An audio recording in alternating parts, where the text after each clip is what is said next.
So you asked me the other day how to do a basic zoom and then a fade too. There are two ways you can do that. I'm going to show you the way I do it first, which is with composite shots, but you can skip to this timestamp if you don't feel like doing that. So first you want to open up a new composite shot by pressing Control-Shift-N, or by going into the new here and pressing the composite shot. This is all going to default to whatever your settings are to your project file. You can rename it. You can rename it to fun if you want. You don't have to. You can name it whatever you want. You can drag both your images into here and they'll automatically just go. Now you're going to notice, what's this? What's this smaller box? It is the cream of corn soup. You want to right click, transform, fit to frame height. It'll depend on what images you're using. If you want it, if it's wider than it is tall, then fit to frame width. If it's taller than it is wide, fit to frame height. If it's a square like this, frame height usually does you better unless you want to zoom in. If you want to look like show only a specific part. I'll cross that bridge when I get to it for fancier effects, but until then, see, now everything is relatively the same. I think one image is bigger than the other, but that's fine. You can now shrink these both down to around 15 frames. Or no, seconds. Hitfilm automatically makes every composite shot about 30 seconds.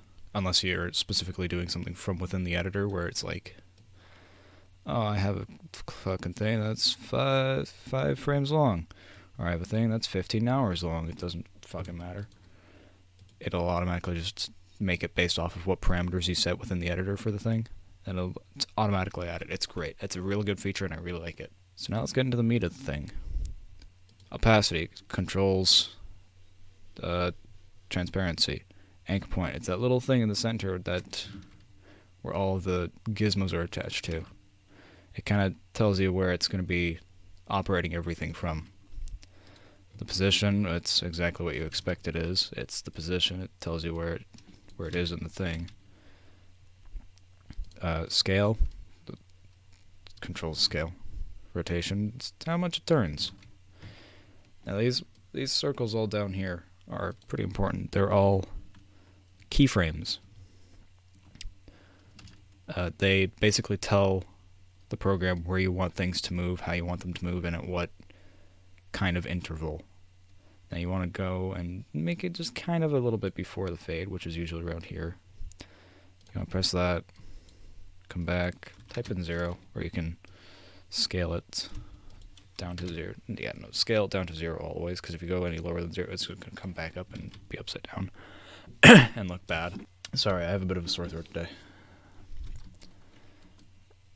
Then there's these little things called Beziers, which require the value graph to operate to the best of the ability of the program.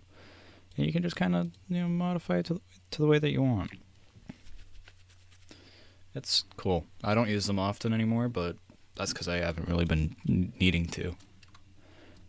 Because I've been pretty much exclusively editing bread plays. Now you're going to want to overlap it a little bit. Why? Because that's where the opacity comes in. By the way, everything that I just told you about scale cannot be applied to position, rotation, and anchor point as well, but you're never going to want to move the anchor point too much, lest you make everything super fucky and confusing. If you want to, that's fine, I don't care, but anyways.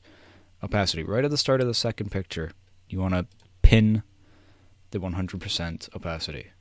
And right at the end, or wherever you want it to be, it doesn't matter, you'll pin it down to 0. It'll automatically make a keyframe, and you'll add the manual Beziers and shit. And then you can zoom in, and it'll fade out. That's what this is all basic stuff that a lot of fucking YouTube poopers and epic memers do. So, and the next way is a little bit more accessible because it's all right here in the editing and the editor timeline. Transform, fit to frame width. There you go. Now you can do this with one. I'll talk about the fades in a minute, but it pretty much really is just the same thing yet again. Go into controls under transform, start keyframes for the scale, go back to the start, type in 0, that's it. It automatically does it. Now, the fade is where you can do one of two things.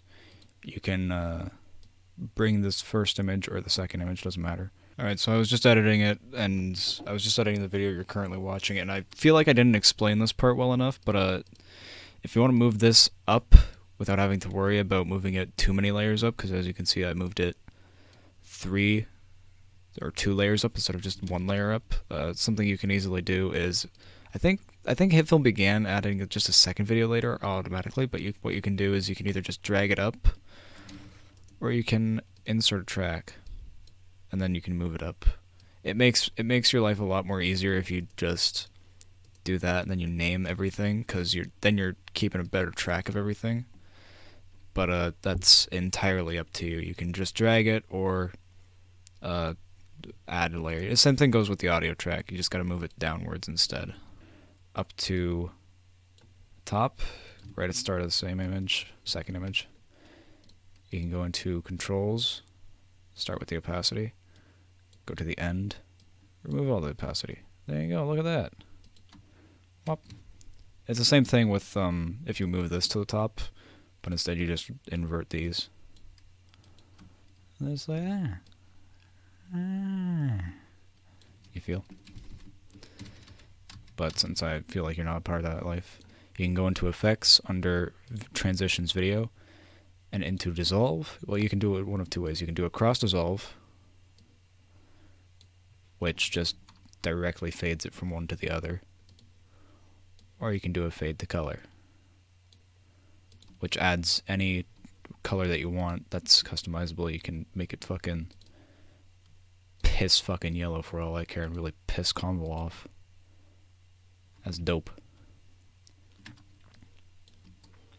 That's it. Something else I kind of forgot to clarify was with the fade to color, or with most effects in general in the editor timeline, you can actually adjust them, and they adjust both angles, or both halves. With these, you can actually, when you see this little fucking squiggle wiggle appear, then you can adjust it, and adjust it on both sides instead of it just being one for fucking no reason. But yeah, that's this applies for every effect that you put on anything in an editor timeline, not within a composite shot though. Within composite shots, you have to control those within each individual thing. So yeah, then if you want to export it, you can never export now, because it'll just ship it right out the gate. No modifying needed. What you want to do is you want to add to queue under contents, and then you can save it as whatever you want. Save it as fruit. Then you can start exporting. But since I don't plan on properly rendering this, you can suspend the exporting. I don't know. I don't care. Hope that made a little bit more sense. Learning how to edit is essentially just learning the interface and how to navigate it. So yeah.